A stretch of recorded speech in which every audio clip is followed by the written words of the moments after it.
Moving on to our final singer from this group, Kay Sibal, and she's saying, One last time. one last time.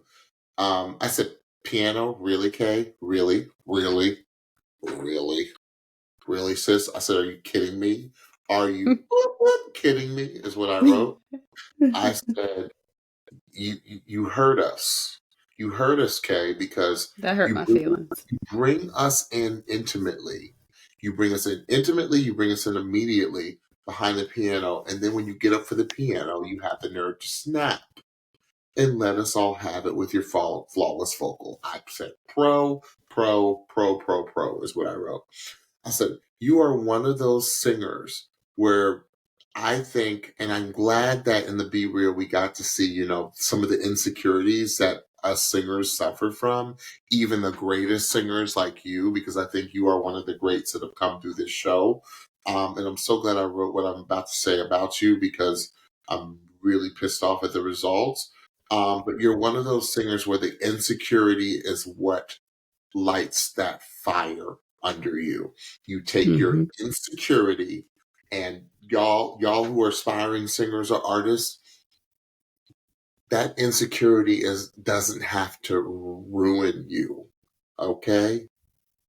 What you do is you take it and you harness it and you turn it into a nervous energy that keeps you driven.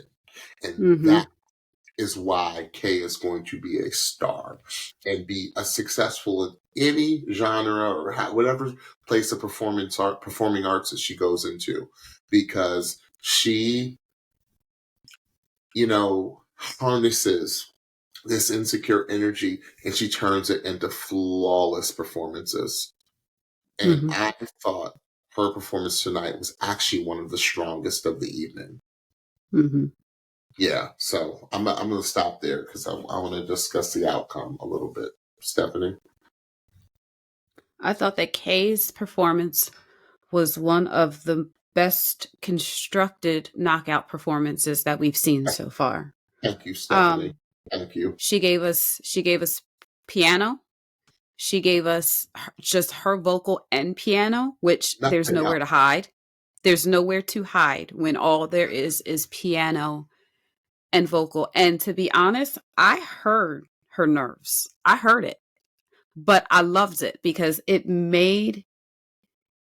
kind of let us in, and it kind of made the overall feel of the performance even that much more vulnerable, because there wasn't anything off key or anything like that. I could just hear the quiver, and it was actually very endearing. But she didn't stop at the piano. Girlfriend stood up and performed the rest of the song up tempo with the rest of the band and just proceeded to vocally annihilate us in every which way imaginable, and not even with just holleration, but with the lows and tenderness of her voice. I thought it was chef's kiss, the way that she sang the first piece of that chorus, and it was in the lower tone, and then the way that when it repeated itself, she went into the higher tone or the higher part of her voice and began to just slay every ad lib that she did.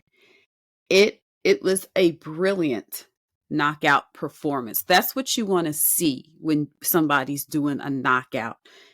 Just showing the fight and showing every part of your voice that you can in order to compel your coach to pick you. It was brilliant. Yeah. So how did this trio wind up going, Steph? So Gwen obviously had a very tough decision. And in these scenarios, I have not tallied or kept track of how many steals or saves or anything like that is left, but you know that there's at least a couple floating around. In this particular instance, Gwen picked Gabrielle as the winner. Felsmere and Kay were sent home. Ridiculous. That Kay gave that type of performance and she was sent home. Ridiculous. I guess I don't want to belabor the point, Sometimes the show gets it wrong, and I felt like they got it wrong with her. She should have stayed. She should have been stolen or saved. For sure. I thought for sure that there would be a steal. I couldn't remember if Gwen had already saved somebody, but I was betting on the fact that there was going to be a steal or a save based on the fact that they were um, the the early release, Mm-hmm. and that did not happen.